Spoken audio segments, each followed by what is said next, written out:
Hello and welcome to the Daily Report for this Monday, May 11th here in Seoul. I'm Min San-hee.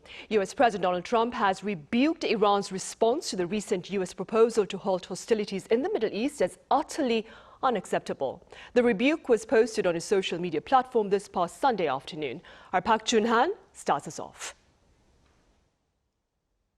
U.S. President Donald Trump has dismissed Iran's response to a proposal by Washington to end the war as totally unacceptable. Taking to social media on Sunday, Trump said he had reviewed the response from Iran's representatives and expressed his clear disapproval. According to reports from Iranian state media, Tehran sent a counter-proposal through Pakistani mediators, which included several high-stakes demands. Those are believed to include the payment of war reparations by the United States, full Iranian sovereignty over the Strait of Hormuz, an immediate end to all sanctions, and the release of seized Iranian assets.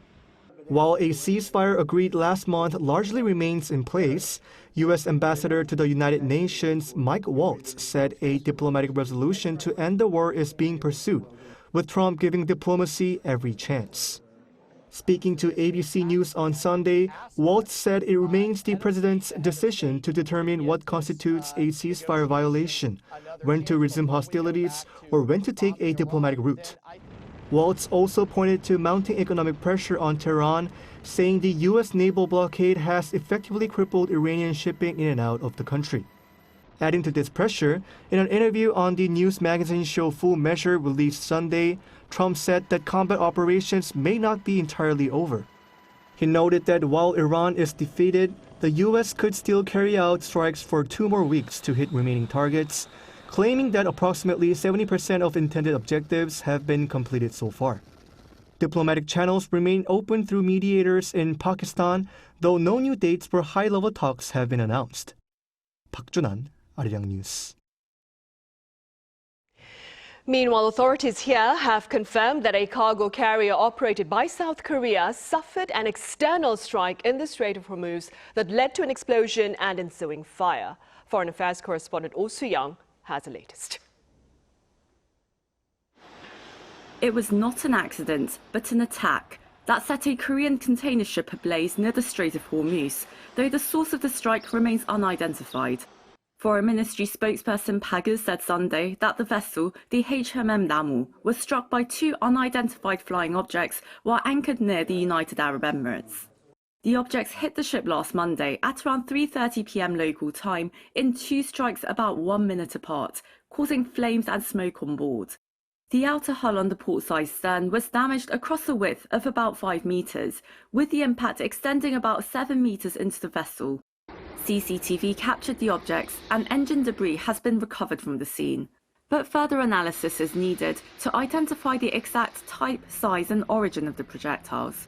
Further investigation is required, with the source of the attack also unknown. The government will thoroughly determine the cause of the incident and work to prevent a recurrence, including through international cooperation and all possible measures to ensure the safety of Korean nationals.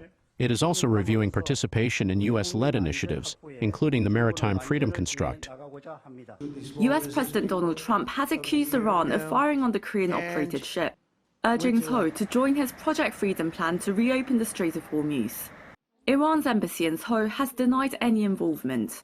On Sunday evening, Iranian ambassador Saeed Kuzechi was seen arriving at the foreign ministry. Park said the ambassador was to meet First Vice Foreign Minister Park Eun-ju, with Seoul set to explain its preliminary findings to Tehran. He said Iran was being consulted as a related country, while stressing Seoul had not concluded who carried out the attack. The Panama flagship, operated by South Korean shipping firm HMM, was among the vessels stranded in the Strait of Hormuz during the Middle East conflict. There were 24 crew members on board, including 6 Koreans, with no injuries or casualties reported.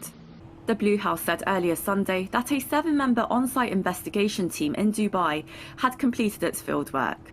A National Security Council meeting was held the same afternoon with relevant ministries in attendance to discuss the vessel. Oh Soo-young, Arirang News. And in related news, National Security Advisor Wee Sang-lak has condemned the strike on the South Korean-operated container ship in the Strait of Hormuz last Monday. Now, speaking to reporters on this Monday, he asserted that any attack against a commercial vessel cannot be allowed nor justified. He also spoke of Seoul's efforts to join the international initiative to ensure freedom of navigation in the critical waterway.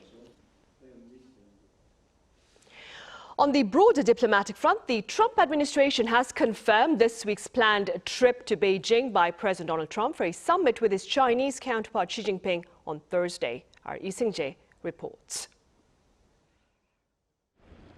The White House announced Sunday that U.S. President Donald Trump and Chinese President Xi Jinping will hold a summit meeting in Beijing on Thursday. It will be the first face-to-face meeting between the two leaders in about 6 months since they met in Busan last October. Security issues surrounding Iran and Russia are expected to dominate the talks. The Trump administration believes China has indirectly supported both countries through trade, dual-use goods, and exports tied to military and industrial sectors. Senior U.S. officials say Trump is expected to press China on those concerns, especially after Washington recently imposed sanctions connected to Iran and Russia-related trade activities. Economic issues are also expected to be a major factor. The two sides are likely to discuss the creation of new U.S.-China trade and investment committees aimed at managing bilateral disputes and expanding cooperation. Possible agreements in aviation, agriculture, energy, and space are also expected to be on the agenda. The U.S. president is expected to arrive in Beijing on Wednesday evening and hold multiple meetings with President Xi over 2 days, including a state dinner and working lunch. Meanwhile, U.S. Treasury Secretary Scott Bessent is expected to visit Seoul this week before traveling to China. During his one-day visit, Bessent is expected to meet South Korean Finance Minister Koo Yoon-chul to discuss foreign exchange markets and broader economic cooperation. Lee Seung-jae, Arirang News. On the security front, Defense Minister An Gyu-baek is in the U.S. for talks with his counterpart there about the timeline for the transfer of wartime operational control from the U.S. to South Korea. Our defense correspondent Kim Bo-kyung reports. South Korea's Defense Minister An Gyu-baek arrived in Washington, D.C. on Sunday local time for talks with his U.S. counterpart Pete Hegseth. In his first visit to the U.S. since taking office in July last year, An is expected to stay for 4 days and 3 nights before returning to South Korea on Wednesday. The two defense chiefs are slated to have talks on Monday morning at Pentagon, with key items expected to include the transfer of wartime operational control from Washington to Seoul. Regarding the OPCON transfer, An said that South Korea has been preparing for the transition systematically, stably, and consistently, underlining that speeding up the transfer process should not pose a major problem. He added that finalizing our target year for the transfer at this year's Security Consultative Meeting would also be one of the key issues to discuss during the visit. The Lee Jae-myung administration has been aiming to complete the transition before President Lee's 5-year term ends in 2030. With a reported target for 2028, while General Xavier Bronson of the U.S. Forces Korea had recently said the first quarter of 2029 was the target time frame for meeting the conditions. When it comes to the negotiations on South Korea's nuclear-powered submarine ambitions, An showed confidence that talks could begin before the end of the first half of the year. He said he intends to strengthen cooperation between the two countries to bring the matter to fruition. The two sides may also discuss cooperation to restore freedom of navigation through the Strait of Hormuz. Kim Bo-kyung, Arirang News.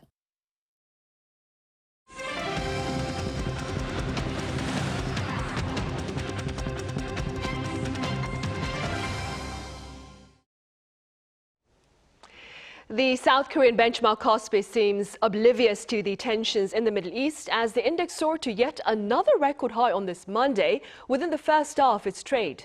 Our economics correspondent Kim Jun-hong covers the day's rally. Chip heavyweights powered the KOSPI to yet another record close Monday, with the benchmark index ending 4.32% higher at 7,822.24. Just 3 trading days after breaking through 7,000 for the first time, the index is already nearing 8,000, with strong buying momentum triggering a buy-side sidecar shortly after opening. Powered by the rally, Korea's total stock market capitalization topped 7,000 trillion won, approximately $4.7 trillion for the first time ever Monday. The market's rapid climb came just 8 trading days after it first surpassed 6,000 trillion won. The country's 2 chip giants once again dominated the rally, making up roughly 4/5 of the KOSPI's gains. Samsung Electronics rose 6.3%, while SK hynix surged 11.5%. Monday's rally followed growing optimism for memory chip stocks in overseas markets over the weekend. Positive news surrounding Micron and reports of potential big tech investment in SK hynix appear to have strengthened expectations for a prolonged upcycle in DRAM prices. With global investor attention firmly fixed on semiconductors, Korea's chip-heavy market continues to ride the boom, with optimism growing that the rally still has further room to run. Korea's stock market valuation still remains low compared to other major markets.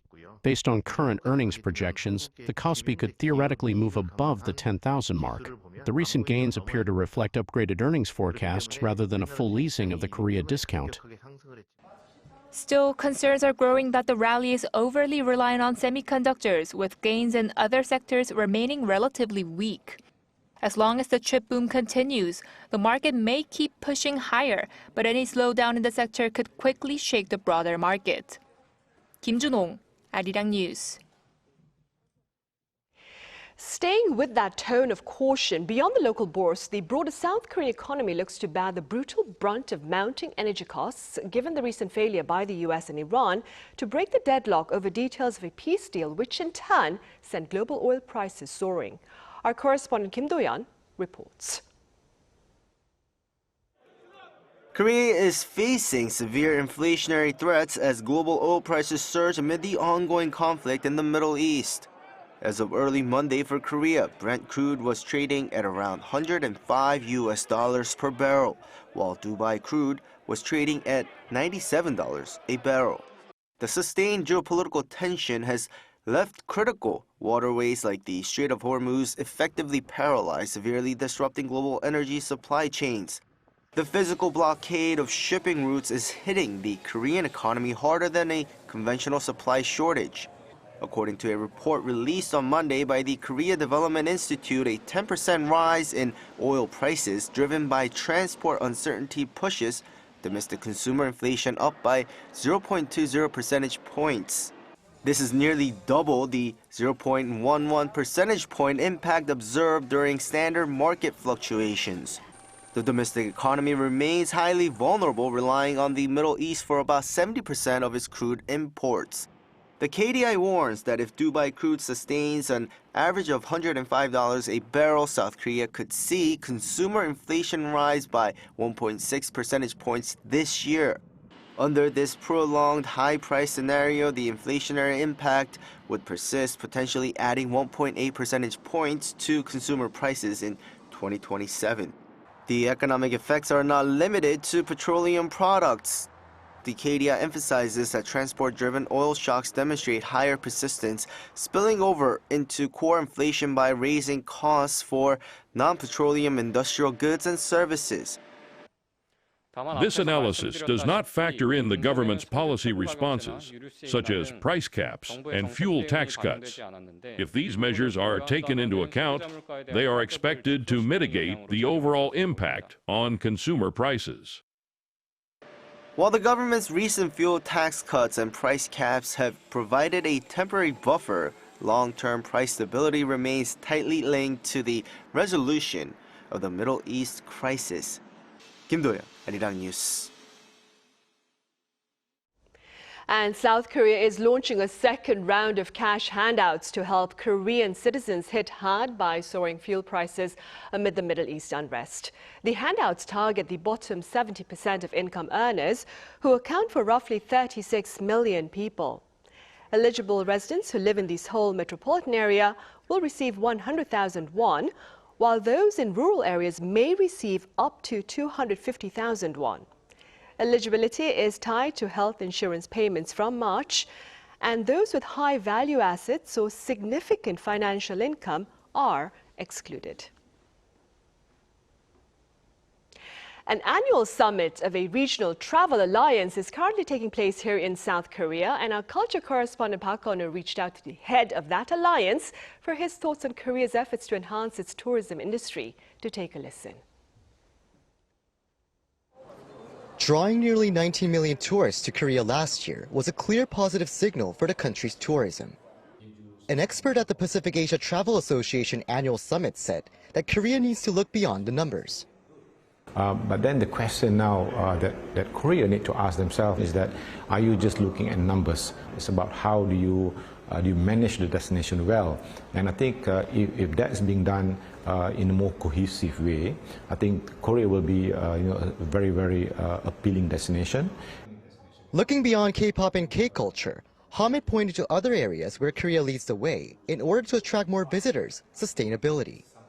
Korea is one of the destinations that do very well in a lot of areas of sustainability, including food waste management. That also teaches the visitors when they come to Korea to do the same. In the long run, I think Korean will gain more because I think you have a huge respect to nature and culture and preservation. The CEO cited Jeju Island as a notable example of balancing tourism growth with sustainability, while addressing over-tourism, a challenge also faced by popular destinations like Barcelona. They have actually come up with a real-time measurement on the hotspot area within the island. Destination needs to have those kind of mechanism, and I think Jeju has already been doing that, which is very successful. I think because they know that while they want the business from travel and tourism, but they need to protect their tourism asset. One of the key agenda topics at this year's PATA summit is regional tourism, an issue Korea is also grappling with as it seeks to spread visitor demand beyond the capital region. So this year's annual summit is being hosted in two cities across South Korea, Pohang and Gyeongju. Why were these two cities selected, and does it have any symbolic significance, especially in terms of the future of tourism within the Asia-Pacific region? The APEC last year, which is I think a huge success, and really put Gyeongju into the map. You also have Pohang, which has different attributes and attractions. We need to walk our talk to start exploring cities beyond the comfort zone. And especially as this year marks the 75th anniversary of PATA, Hamid says Korea's continuous contribution and collaboration with the organization and its members will be key for both to create a more sustainable future in tourism. Park Eun-woo, Arirang News, Pohang. Now, in other news, naphtha is a petroleum product used to make plastics, and fears of its shortage here amid the closure of the Strait of Hormuz has industry insiders actively seeking alternatives. Our Kim Seong highlights one possible option. Here, waste plastic is fed into a pyrolysis reactor. Pyrolysis is a process that breaks down plastic waste into oil using heat without oxygen. The waste is heated to around 400 degrees Celsius for more than 12 hours. Once heated, the plastic breaks down into gas. The gas is then cooled and condensed into pyrolysis oil. After further refining, that oil can be converted into naphtha, the raw material used to make new plastics. The process is known as chemical recycling because it converts plastic waste back into petroleum-based feedstocks from which it was originally made. Pyrolysis can serve as an alternative technology for producing oil from waste. You can think of it as tapping an urban oil field hidden in trash. The technology is gaining attention because it can process contaminated plastic waste that is difficult to recycle mechanically. It generates fewer carbon emissions than simply incinerating the waste.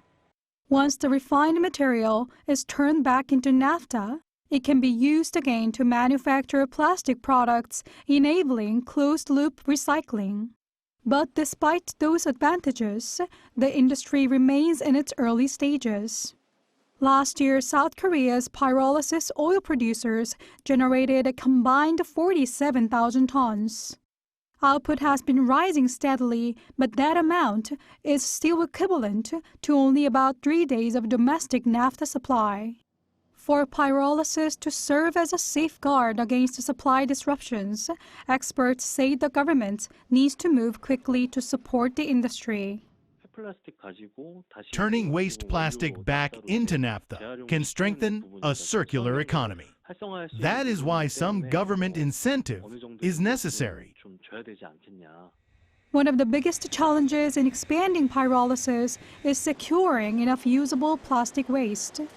But if a stable supply can be secured, the technology could play a much bigger role in the future.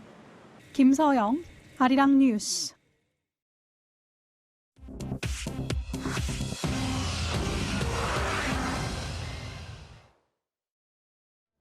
This is The World Now, bringing you everything you need to know from around the globe.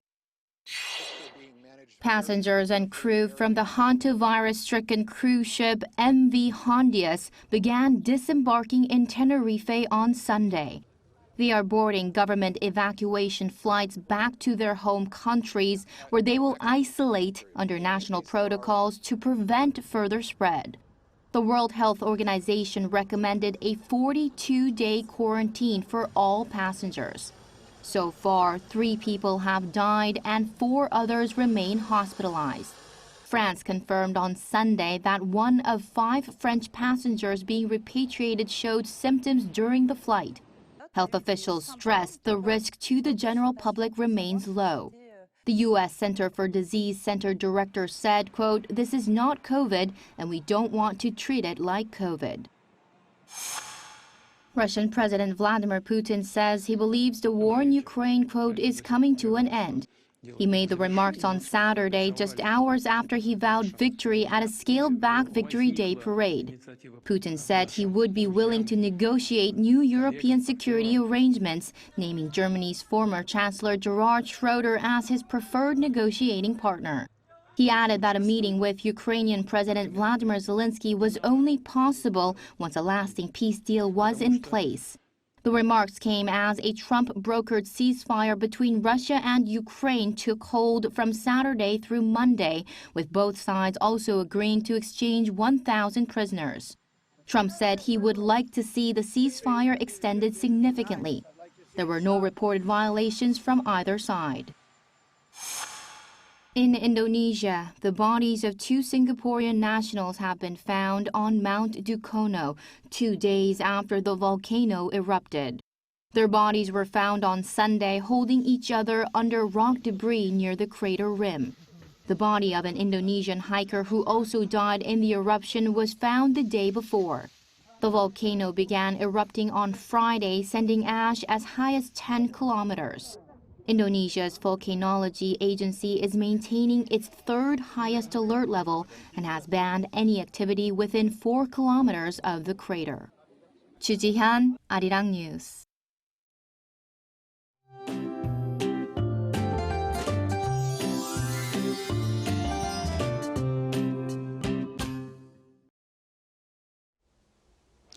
After a bright and pleasant weekend, there's rain across most parts of the country today.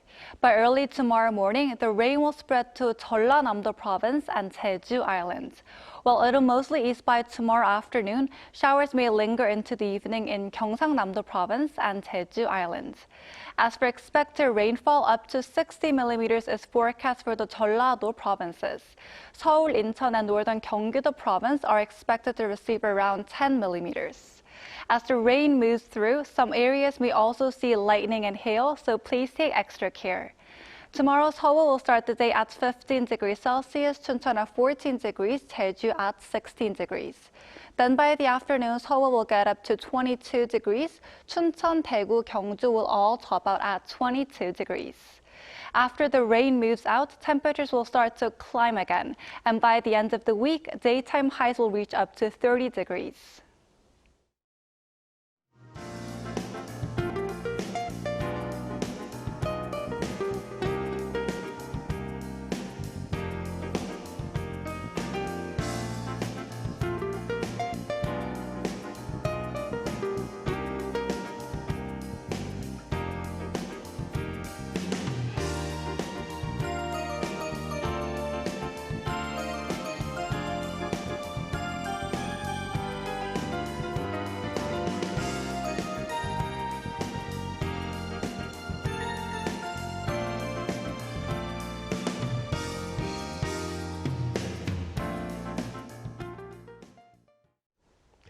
Right, as always, thank you for watching, and our panel session is coming up in a few minutes. Do stay with us.